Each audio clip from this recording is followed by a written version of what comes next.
When I got a call saying that they were making this show that was set 200 years before Game of Thrones, I was really interested. When I got the gig, for that split second, you're like, oh my God, you're in Game of Thrones, it's the biggest thing ever. And you put the phone down, you're like, oh God, now I've got to do it. Game of Thrones has such a history and a fan base and a culture that exists beyond it and around it. It's the biggest TV show, so yeah, so there's a bit of pressure to live up to.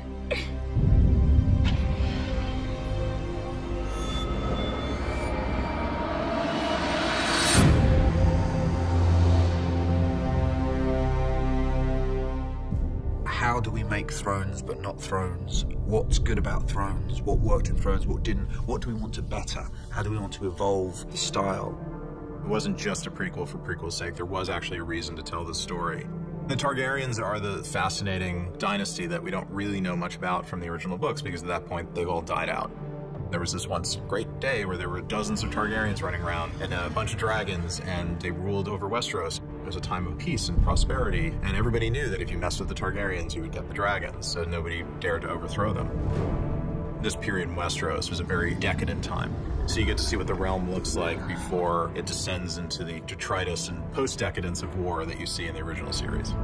So I was fascinated in going back to that time and seeing the Targaryens at their height and learning what it was that Daenerys lost in trying to win back throughout the story.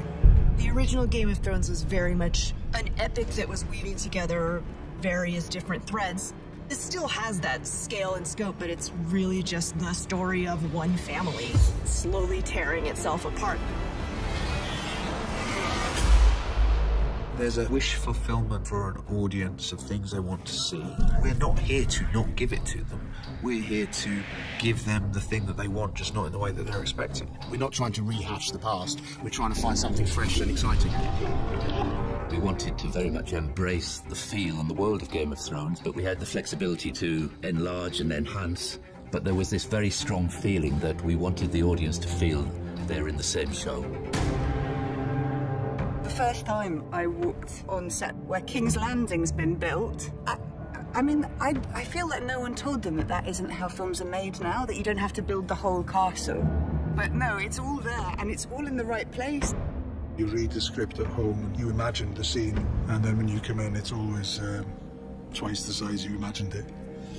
You walk around these sets that look like ancient monuments and buildings with massive statues, or you can be on these amazing locations. You cannot believe that this is on the earth somewhere this extraordinary. The other series of Game of Thrones was absolutely brilliant, and the costume was brilliant. So it was not a question of doing better. It was just a question of doing something beautiful. We had said to ourselves, we're going to put our horns in on season 1. We're going to start in a more grounded, more intimate way. But even with our horns pulled in, it was just big. One of the many beautiful things that George did with his creation of Westeros is it really feels three-dimensional and fully realized, and that there's thousands of years of history and you can get lost in a good way in the world of Westeros. For me, the best fiction, the best drama is about characters.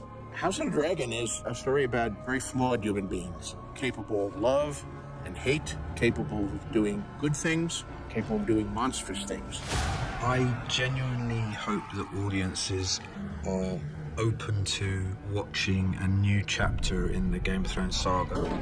Game of Thrones was its own thing, and it was a cultural phenomenon. But this is something else, it's a different story. The scale of the story is told in a different way.